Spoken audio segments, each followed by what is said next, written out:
Hands up.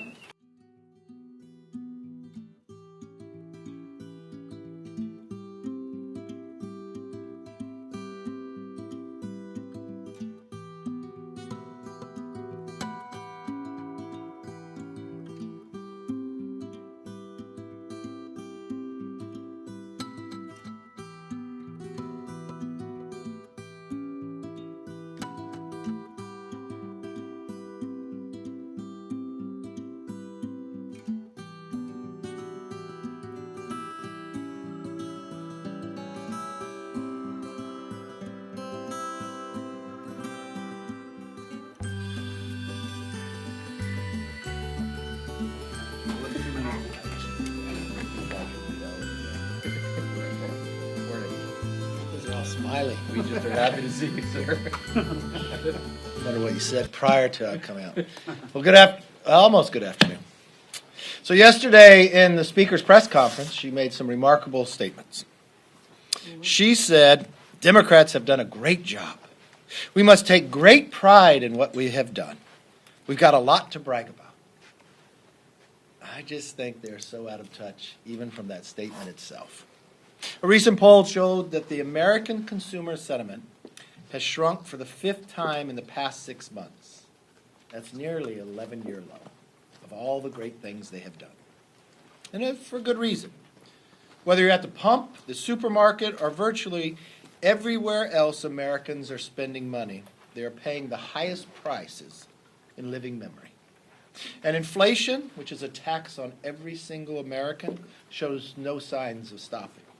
Now, just this week, the Federal Reserve Chair, Mr. Powell, said he expects inflation to stay high for months. You know, by the end of 2 years of President Biden's presidency, families will be losing more than $6,000 in buying power because of inflation. It's over 2 years. This was not only predictable, it was predicted. Last year, House Republicans, we warned reckless government spending would lead to higher prices. It wasn't just Republicans who warned them. Former Democrats in the administration warned them as well. We warned anti-energy policies would lead to higher gas prices. Democrats have responded with excuses and finger-pointing and unserious solutions, as you can see from the chart. Remember when they first blamed COVID for it? Then they said the inflation was transitory. Remember that? And now it's Putin's fault. You know, I just filled out my bracket for the NCAA. We should fill out a bracket to see who do they blame next. Now they want to blame the oil companies. You know, Americans aren't buying these excuses, but unfortunately they are paying for them. This incompetence extends beyond failures on the economy. Look at the horrible situation on our southern border. And this is something you really need to focus on. The thousands upon thousands of people who are entering here illegally, not being tested, and the amount of drugs.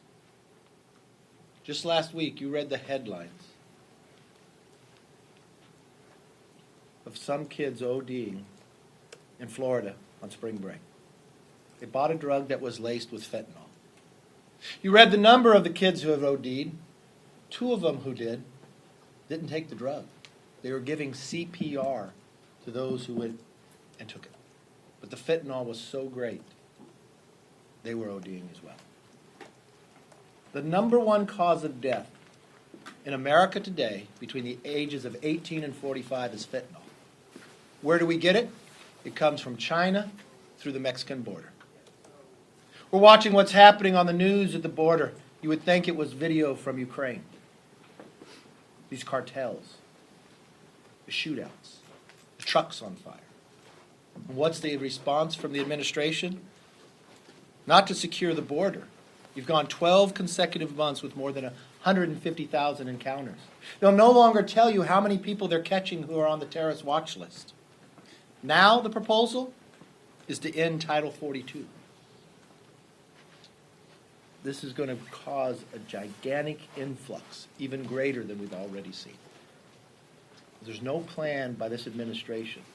And the Democrats continue to block us at every opportunity to secure this border.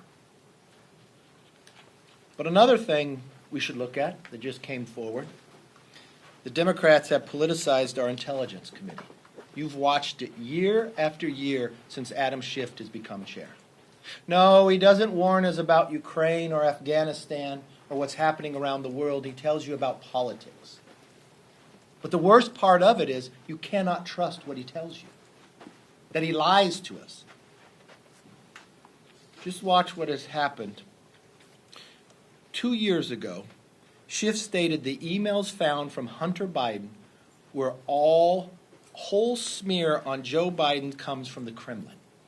That's what the head of the Intel said. But if you recall, Jonathan Turley has an article written, I believe, in October 2020, after Schiff said this to the American public. And remember, the election's in November. But the director of national intelligence, John Radcliffe, said no, that's not the case. That there is no intelligence out there to base it upon what Adam Schiff, as the chair of the Intel Committee, was telling the country. And what did we just find out yesterday from the New York Times? Yes, it is Joe Biden's laptop. And yes, Adam Schiff lied to us one more time. Why is he still chair of the committee? And why is he even on the committee? In a new Congress, if it's a new majority, he will not be. You cannot make this committee political. You cannot use it as a position of a chairman to lie. And you should be focused on what the American people want you to be focused on around the world. How did you miss Afghanistan collapsing? How did you miss Ukraine? How have you missed every single part? Why? Because you're out lying about an impeachment and everything else. That's not your job. That's not your role. And we should be able to trust the chair of the Intel Committee to be honest with the American public, regardless of what political realm is in. With that, I'll take questions. How are you feeling? Feeling okay. Thank you very much. You want to join the pool? Who do you think they blame next? I don't know. You tell me. It'll be someone, though. All right, go ahead. Thanks. One of your colleagues, Madison Cawthorn, called Zelensky a thug. He also suggested they're pushing disinformation. Have you spoken to him, and Yes. do you support his reelection? Madison is wrong. If there's any thug in this world, it's Putin. You just watched Putin with Russia, directing Russia bomb maternity ward. We watched yesterday in a theater that's identified in the front and the back from the air that you're housing children. Bomb. This is atrocious. This is wrong. This is the aggressor. This is the one that needs to end this war. This is the one that everybody should unite against. You support his reelect? Yes. So you mentioned Democrats are now blaming oil companies for the rise in gas prices. The chair of the Energy and Commerce Committee has wrote letters to Exxon, Chevron, BP, and several other oil gas executives. Their argument is that that the price of oil, the barrel price, has gone down below $100, but gas prices remain over $4 a gallon nationally. Do you believe there's any merit to that argument that oil companies are not giving the breaks to consumers? It just begins to go to show how they don't understand the industry. Things don't change overnight. You've got to produce the oil, you sell the oil, you have to refine the oil, and you pass it through. When the Democrats proposed, you first had the Democrats who led the party, Joe Biden, in his campaign for president, said he would eliminate the production of crude. You then had on the very first day within he got into office, ending a pipeline. So you add transportation to that.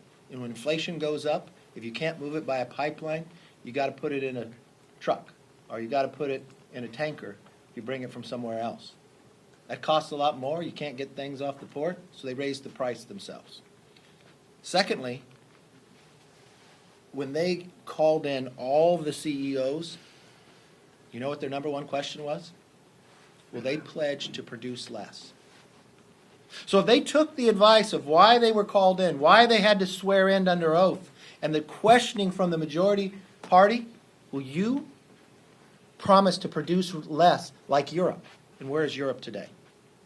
So now they want to turn around and blame them? When you shut in a well, you can't turn it right back on. It's not a light switch. When you go after and you hold a permit because you're building an LNG export plant, you're not going to go produce more, make the investment in, until you have the ability to send it out. Well, they're sitting on them. There's no reason why. When you go after not a committee that you would think is an energy committee, but a financial services committee, and you ask the financial markets, will you pledge not to loan money to the energy industry, then you don't have the capital. But what does the majority party turn around? Well, these leases are not being moved. You understand the market? You get a lease, it takes you 3 to 7 years to develop it. And there's no guarantee there's oil or gas underneath it. But then you go to your banker to try to get the capital to go, but the majority committee is going after your capital not to loan you the money. I've never seen anything like this. They've made their platform to put oil industry out of business in America and increase the business of Russia, Iran, and Venezuela. They have sent letters, the Democrat Party, Schumer, the president, and begged OPEC to produce more. They have sent the oil out of the spur, the Strategic Petroleum Reserve. American oil they sent out, but they never turned around and asked the American companies to produce more and produce more jobs. If the premise of what they care most about is the environment, they should embrace the American companies. American natural gas is 41% cleaner than Russian natural gas. It's their entire party that's been doing it. I live in California. I come from a district that should be very proud about the energy we produce. We're 1 or 2 in solar. We're in the top 4 in wind. We're number 1 in California when it comes to oil. We have hydro. We have all the above, what America would want. But when Gavin Newsom came into office, he's used his executive orders to shut down the ability to lease. And the one thing you have to understand, if you understand the industry, every day that you're pumping, you're depleting. So you have to do something to discover more. That takes investment. But they go after the capital where you can. You have to do something to get the core open. You either steam it, you frack it, but they've gone after those companies where you can't frack or others to try to put you out. We produce 89,000 barrels a day in California less because of Gavin Newsom, 20% decline. But you know who gained in all that? Because you still provided the oil, Putin. We now increased, you get 50,000 barrels a day from Russia instead of an American job with cleaner energy done in a more environmentally sound way because of policies of Democrats. And they turn around and see the price is high. We have warned them about this time and again based upon their policies. Last week I showed you the video where for every day Biden has been in office and every time he took an action that was going to harm the energy industry, we showed you the prediction of what would happen. Well, that day has come, and I'm sorry, they're out of excuses. Every action they've taken has put us in this place. Yes, sir. Do you think, so they had to pull their COVID relief from the omnibus last week. Mm-hmm. Do you think... Brilliant move on their part. Do you think that that you need more COVID? I mean, what's your view right now? Look, there's certain things you need to deal with COVID, and the unique part is there's plenty of money already out there that has already been appropriated, more than $300 billion. You don't need $300 billion worth of new COVID items. They even admit that. The money's already appropriated and hasn't been spent. That's where they should use it. The challenge is their progressives and their socialists in the party only want to spend more. So they've created this problem themselves, and they created an issue that they're going to have a hard time solving. Last question. Leader McCarthy, Republicans are about to head down to Florida. Last year, you stood on a stage and said Republicans were more united than ever, and then the whole fallout with Cheney just started to happen during that retreat. What are we going to see this year? You won't see any fallout now.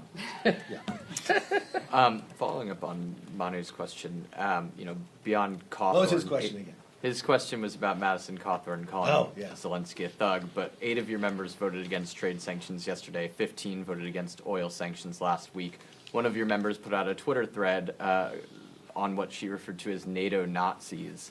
Are you worried that a small group of vocal right-wing members with very large platforms are going to cloud the GOP's otherwise overwhelming support for Ukraine? No. Next question. Yeah. I also had a question about the 8 Republicans, but more about the substance of what they were talking about. All of them said they were concerned about a provision in the Magnitsky sanctions portion of the bill. Yeah. That would allow the president. Did anybody report it that way? Huh? Did anybody report it that way? I think though? everyone did. Everyone did. Oh, okay. Yeah. His question didn't align that way. He didn't even ask about Zelensky. Well, they were concerned about the Magnitsky sanctions portion. They thought that it would allow the president to sanction any foreign person deemed complicit in human rights abuses. Congresswoman Boebert said that she was worried Biden would sanction people who simply hold traditional views of life and family and don't like abortion. I mean, what do you make of those concerns? Do you share them at all? I felt better protected in how the bill went. They had a legitimate argument that they made, so it wasn't about Russia. It was about what would be done on a whole other issue. So I think the reporting in it should be a little clearer. Yes, sir. Have you spoken to Congressman Fortenberry since his trial started? I haven't. He's been in California. I've been here. Have you been following the developments of it, or? I saw an article earlier in the day. You going to brief me on it? Oh, okay. Sorry. Anything else? Yes, ma'am. Looking ahead to the retreat in Florida next week, given that the Are you former coming? president- I am. All right. Given that the former president lives less than 300 miles from where this event is going to take place, what are the chances we see or hear from him? We'll see him in Dallas. He's going to do an event for us there. Look, this retreat, for those who go down, thank you for coming. Hopefully you have a good time. Really focus just on our policies. As many of you remember, last year, we put all of our members into different task forces, going out to the public, listening, bringing in different experts, walking through. And we've been narrowing. You saw some of our policy gets rolled out, like the Parents' Bill of Rights, the securing of our border. Our members have been not just working through those task forces, we've been doing conferences every single week where everybody's invited based upon a different topic, from making America energy independent. Garrett Graves' committee as well. We're going to narrow those down, so it's real a focus, mainly if you look at our agenda, members' interaction together. Unfortunately, in the Democratic caucus, the majority caucus, I listened to their conference chair say the other day, it's very interesting, that gas prices have never come up in their conference. I don't know what they're talking about. I know they have some interesting entertainment at their retreat. Our retreat is going to be focused on policy, not entertainment. So, thank you all. I hope you enjoy the retreat.